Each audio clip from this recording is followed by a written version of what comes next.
Welcome, ladies and gentlemen. I am 7Drosa6 and I am the DM for 7th Roll. And this is going to be a recap and prologue video for our next one-shot called The King's War, which, as you might have guessed, is of course the third installment in the King's trilogy and is very likely also going to be our last one in that storyline. So, before we start with anything, you are warned this video is going to contain spoilers for The King's Feast and The King's Spy.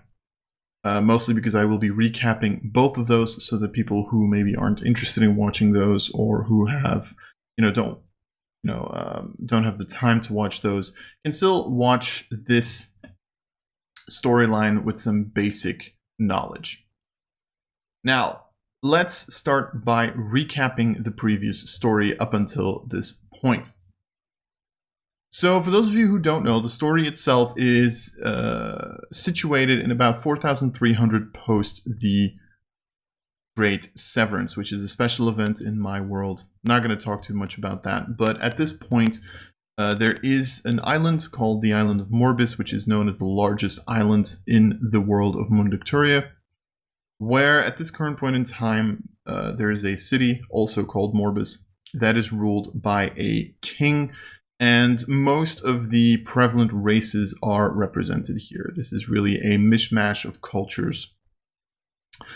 However, at the head of this island and of this city stands a king by the name of King Cerys, and the King's Feast actually picks off with him having his birthday party, strangely enough.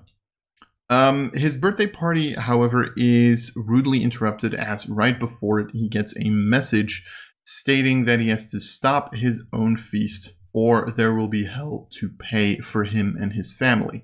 Now, the king does take this threat seriously, however, not serious enough to stop his feast because he believes that will do more harm than good, and because of that asks additional protection from an organization known as the Golden Guard, which are pretty much people that are specifically recruited to be guards of the king.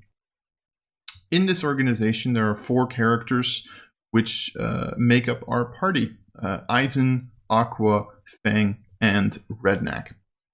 All 4 of them have agreed to defend the king on this feast and will, throughout the night, stand guard and make sure nothing goes wrong. Now, originally, when the feast starts, nothing seems to be wrong. There's a couple of things that seem off. For example, there's a chandelier that is very loosely tied to the ceiling and might fall on the king and the queen, stuff like that. However, the party quickly enough realizes some of these things and is able to defend their king. However, at midnight is when the clock strikes, and this is the moment where the king and the queen seem to have been poisoned during the meal and are also attacked by a couple of sharpshooters. A large fight ensues where certain assassins try to break into the castle and try to kill the king and the queen, and at the same time one of the guests, known as Izon the Traveler, a half-elven gentleman, also tries his best to assassinate the royal family. However, luckily enough, most of the forces are able to be stopped by the Golden Guard, and because of this, the king and the queen seem safe. At least until the Golden Guard starts pursuing several last survivors that are able to escape.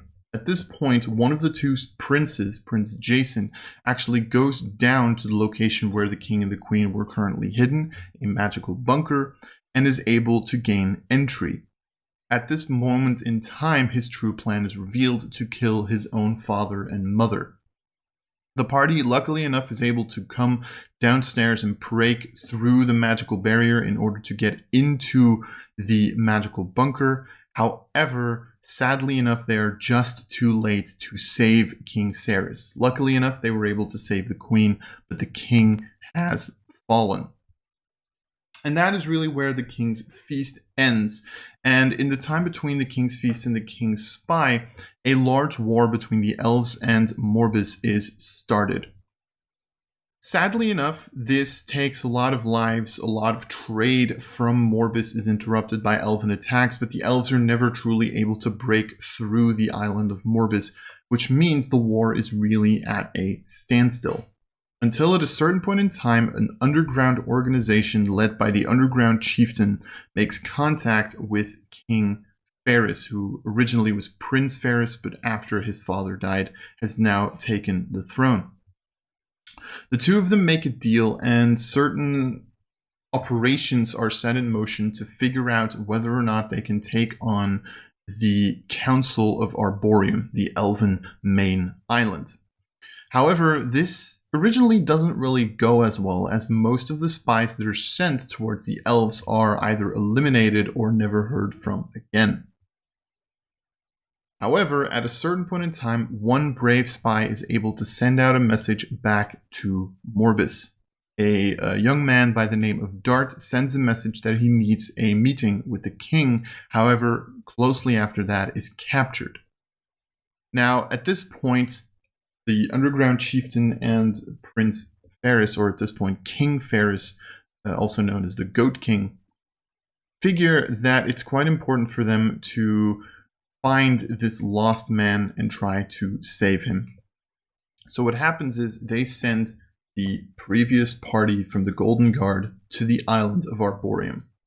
So with this, Redneck, Fang, Aqua, and Izon are sent onto the island of Arboreum, have to traverse through the jungle of the island and get to the center place where the prison is currently situated. In that prison, they find Dart and are able to rescue him from his shackles, but not before the entire island is alerted of their presence. They have to fight their way back through the jungle and through the final defense that is trying to destroy the king's ship on which they came to the island. But luckily enough, they are capable of saving Dart and making off with the information. Dart then tells the party and the king that the Elven Council of Arboreum is not actually situated on Arboreum. They have been sending their orders from our island known as Arbes, also known as the Tree Island.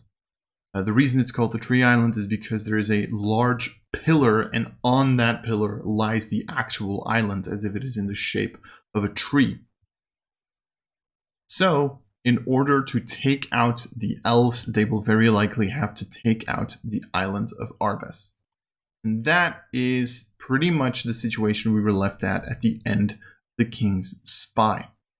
Now, knowing all of this, it is time to kind of talk about the King's War. Now, the King's War will start as an actual war is about to erupt.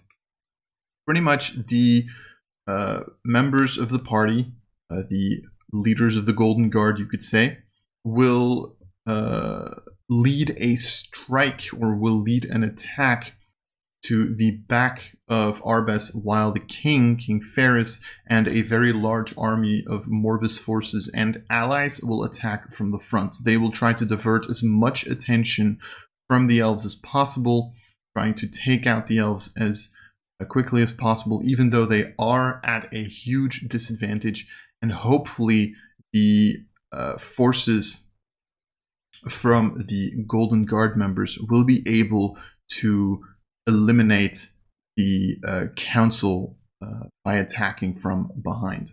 And that's really the gist of what this session is going to start with. Now, one thing that I should probably mention before the actual sessions begin is that we are also going to be using a set of homebrew rules for this. And that set of homebrew rules is the rule set of Strongholds and Followers from Matthew Colville and MCDM Productions. For those of you who don't know what this rule set entails, pretty much it's a rule set that allows you to create a kingdom and allows you to have an army to fight with. We're going to be using that rule set really to create kind of an army battle as well. The way that this is going to work, as you might remember from the previous sessions, the party has every single time gotten treasure at the end of their session. In the King's Feasts, they got a large amount of gold, and they also got the Beads of Force. They also spent some of their gold in order to get some magic items.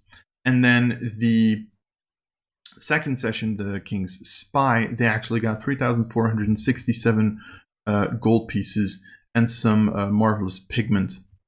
Now, the 3,467 gold pieces, what I actually did this time is I allowed them to use that money in order to buy units, and those units would then help them in the war using these Strongholds and Followers rules. Pretty much what's going to happen during the session is there's going to be two quote-unquote individual fights which will affect one another, which is between the generals of the enemy army and our party, and then units versus units.